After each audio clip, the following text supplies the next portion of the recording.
सबको जय प्रकाश उपाध्याय का जय श्री कृष्ण।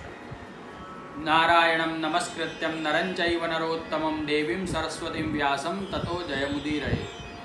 सच्चिदानंदरूपाय विश्वोत्पत्त्यादिहेतवे तापत्रय विनाशाय श्रीकृष्णाय वयं नमः। 21 जून 2020 जेठ मास कृष्ण पक्ष अमावस्या और रविवार। इस दिन सूर्य ग्रहण है। ये ग्रहण की जानकारी मैं आप सबको देता हूँ। उससे पहले ये ग्रहण क्या है, सबसे पहली बात, आज का जो साइंस है ना, वो साइंस सोलार इक्लिप्स और ल्यूनार इक्लिप्स ऐसी बात कहता है। जब सूर्य और चंद्र के बीच में पृथ्वी आ जाती है तो इसको साइंस इक्लिप्स कहता है, ग्रहण कहता है। लेकिन ये सूर्य ग्रहण की कथा और चंद्र ग्रहण की कथा श्रीमद् भागवत जी के 8वें स्कंद में जो मनवंतरों की कथा का वर्णन है, उसमें समुद्र मंथन की कथा आती है, उसमें ये ग्रहण की कथा का वर्णन आता है। समुद्र मंथन होता है, अमृत धन्वंतरी भगवान लेकर समुद्र में से बाहर आते हैं और अमृत का जो कलश है ना, वो प्रभु नारायण मोहिनी नारायण का स्वरूप लेकर दैत्यों के पास से ले लेते हैं और देवताओं को अमृत का पान करवाते हैं। देवता अमृत का पान करने के लिए बैठे हैं। धीरे धीरे मोहिनी नारायण एक एक देवता को अमृत का पान कराते हैं। उसी समय सूर्य और चंद्र के बीच में राहु जो दैत्य है ना, वो आकर बैठ जाता है। जब सूर्यनारायण भगवान को भी अमृत का पान करवा लिया और राहु के पास प्रभु आए, सूर्यनारायण भगवान और चंद्रमा प्रभु को कहते हैं कि ये देवता नहीं है, ये दानव है। उसी समय मोहिनी नारायण अपना चतुर्भुज स्वरूप प्रकट करते हैं और सुदर्शन चक्र से राहु का जो धड़ और मस्तक दोनों अलग कर देते हैं। लेकिन तब तक राहु वो अमृत का पान कर चुका था और उसके गले तक अमृत पहुंच चुका था, इसीलिए राहु अमर हो गया। और ये ग्रहण का समय कितना देर तक रहता है?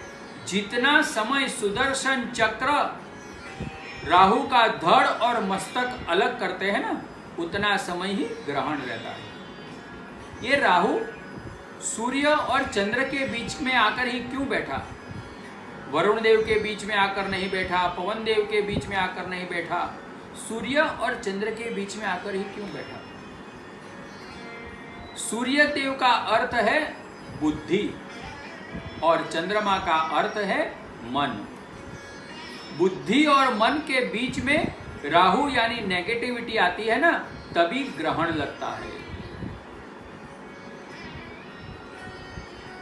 महाभारत के समय में भी जब भगवान द्वारका में विराजते थे, तब उसी समय भी सूर्य ग्रहण का प्रसंग आया था। उस समय भगवान श्री कृष्ण अपने सभी यादवों के साथ कुरुक्षेत्र में गए थे और उधर कुरुक्षेत्र में जाकर ग्रहण में उन्होंने स्नान किया था। आज भी कुरुक्षेत्र में सूर्य ग्रहण के समय जाकर स्नान करने का बहुत बड़ा पुण्य है।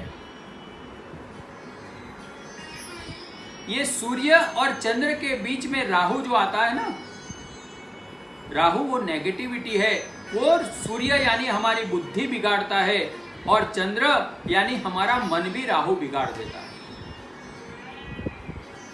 हमारा मन सामान्यतः कैसा होता है? पानी के जैसा होता है। अगर पानी में आप दूध डालेंगे ना, तो वो दूध जैसा हमारा मन हो जाएगा, निर्मल हो जाएगा। लेकिन उसी पानी में अगर आपने कादव कीचड़ डाल दिया तो हमारा मन मैला हो जाता है। हमारे मन को सत्संग होता है ना, तो वो दूध जैसा निर्मल हो जाता है। अगर कुसंग होता है ना, तो वो मैला हो जाता है।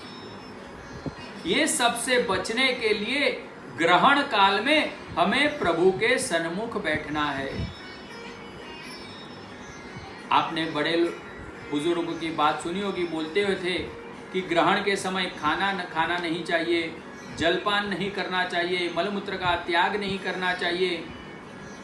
ऐसे सब नियम हमारे शास्त्र ने क्यों बनाए? जब सूर्य ग्रहण या चंद्र ग्रहण लगता है तब सूर्य का पूरा प्रकाश ये धरती के ऊपर नहीं आता है। चंद्र ग्रहण लगता है तब चंद्रमा का भी प्रकाश ये धरती के ऊपर नहीं आता है। सूर्य ग्रहण अमावस्या के दिन लगता है, चंद्र ग्रहण पूर्णिमा के दिन लगता है। जब सूर्य और चंद्रमा का प्रकाश पृथ्वी के ऊपर नहीं पड़ता है ना, तब ऐसे ऐसे जीव जंतु की उत्पत्ति हो जाती है जिसको हम हमारी ये आंख से नहीं देख सकते हैं। ये जो माइक्रोबायोलॉजिस्ट है ना, हम हमारा ब्लड टेस्ट करवाते हैं, तब वो माइक्रोस्कोप से देखते हैं, फिर बोलते हैं आपको ये मलेरिया है, ये बीमारी है, ये है, वो है। तो वो छोटे छोटे ऐसे जीव जंतु उत्पन्न हो जाते हैं जो हम हमारी आंखों से नहीं देख सकते हैं। वो हमारे अन्न में जाते हैं, हमारे जल में जाते हैं। वो सब खाने की वजह से हम बीमार होते हैं। इसीलिए कहा गया है कि ग्रहण के समय खाना पीना नहीं चाहिए। परमात्मा के पास इसलिए बैठना चाहिए कि हमारा मन और बुद्धि दूषित हो जाता है, हम कोई गलत काम नहीं कर ले। इसलिए प्रभु के सन्मुख बैठकर हमें हमारे इष्ट देव का जप तप नाम स्मरण करना है। 21 तारीख को जो ग्रहण है उसकी थोड़ी डिटेल्स मैं आपको बता देता हूं। ग्रहण कहां कहां होने वाला है? संपूर्ण भारत, एशिया खंड, अफ्रीका खंड, साउथ यूरोप का थोड़ा सा भाग है और नॉर्थ ऑस्ट्रेलिया के थोड़े प्रदेश है और उसके बीच में आने वाले भी जो देश है, इसी जगह पे ग्रहण दिखने वाला है। जहां ग्रहण दिखता है उसी जगह पे नियम का हमें पालन करना है। ग्रहण के बारे में क्या कहा गया है? देख्यानु ग्रहण और सांभळ्यानु सूतक।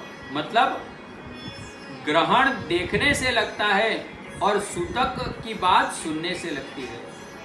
आपके कोई परिवारजन गुजर गए, कोई आपको फोन करके व्हाट्सएप पे बता दे कि भाई ये गुजर गए हैं, तभी आपको जानकारी मिलती है और तभी आपको सूतक लगता है। जब तक आपको जानकारी नहीं मिली आपको सूतक नहीं लगता है।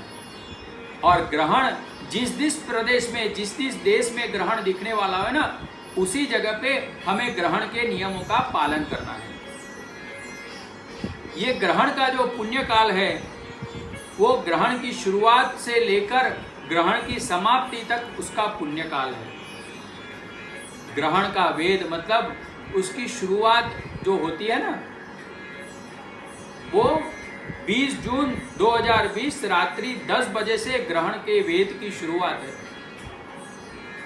और ग्रहण के समय में हमें पूजा, जप, तप, पाठ इत्यादि हमें करना है। खान पान नहीं करना है। अगर आपकी शारीरिक संपत्ति अच्छी हो तो मलमूत्र का त्याग भी नहीं करना है।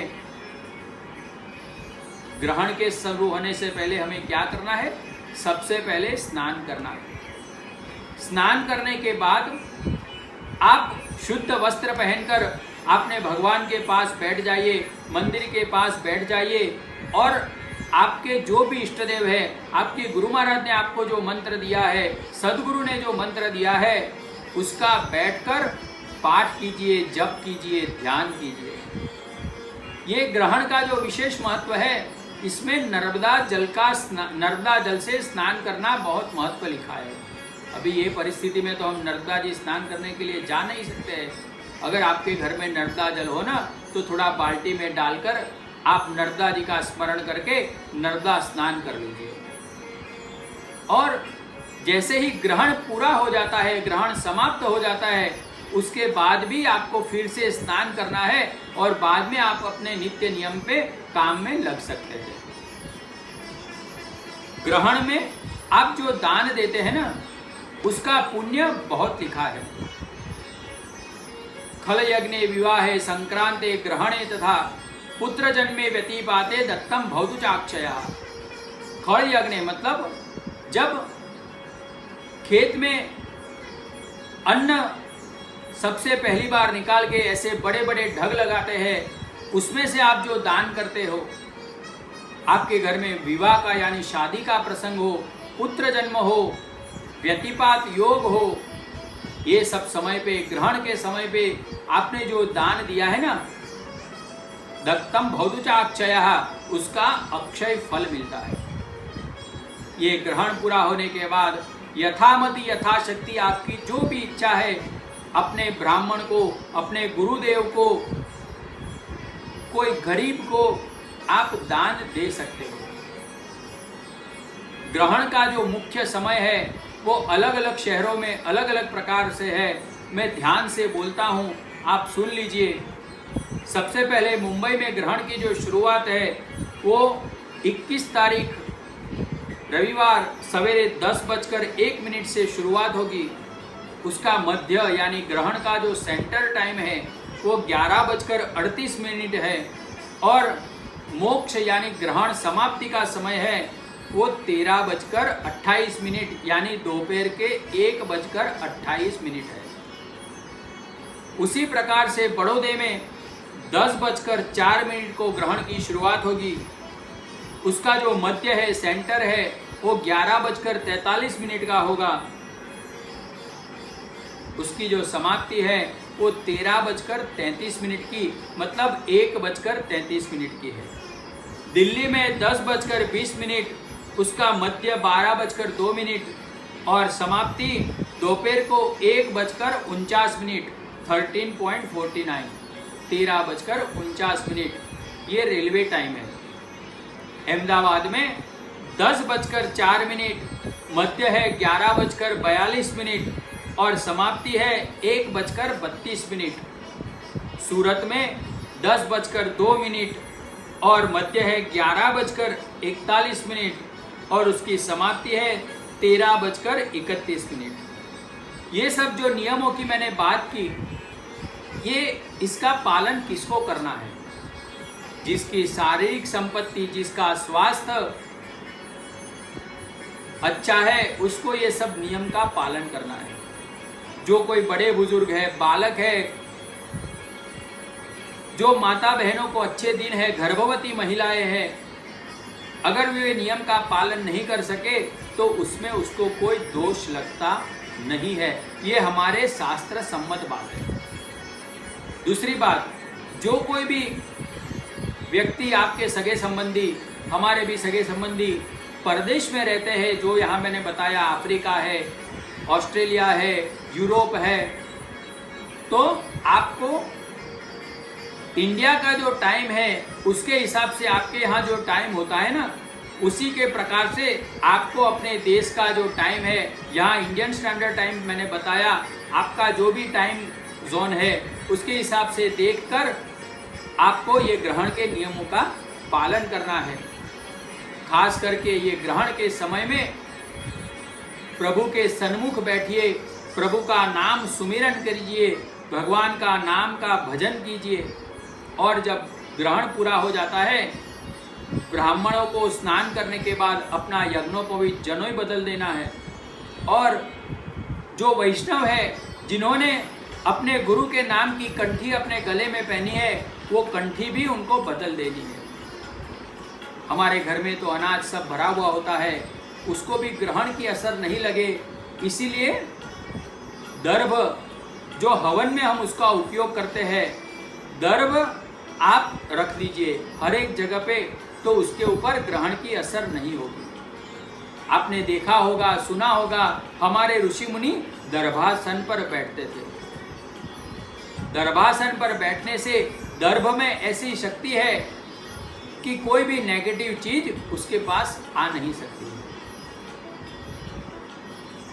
तो ये ग्रहण के पर्व में हो सके तो अपने घरों में ही रहकर, और दूसरा संडे भी है तो आप घर में भी रह सककर प्रभु का नाम लीजिए, भजन कीजिए, कीर्तन कीजिए। और एक दूसरी बात, आप देखेंगे कई लोग पूछते हैं कि भाई ये राशि के लिए ग्रहण शुभ है अशुभ है। अरे शुभ अशुभ तो सब परमात्मा हमारे कर्मों के मुताबिक उसका फल देता है। ज़्यादा अंधविश्वास में मत पड़िए, केवल प्रभु का नाम स्मरण कीजिए। श्री द्वारिकाधीश की जय।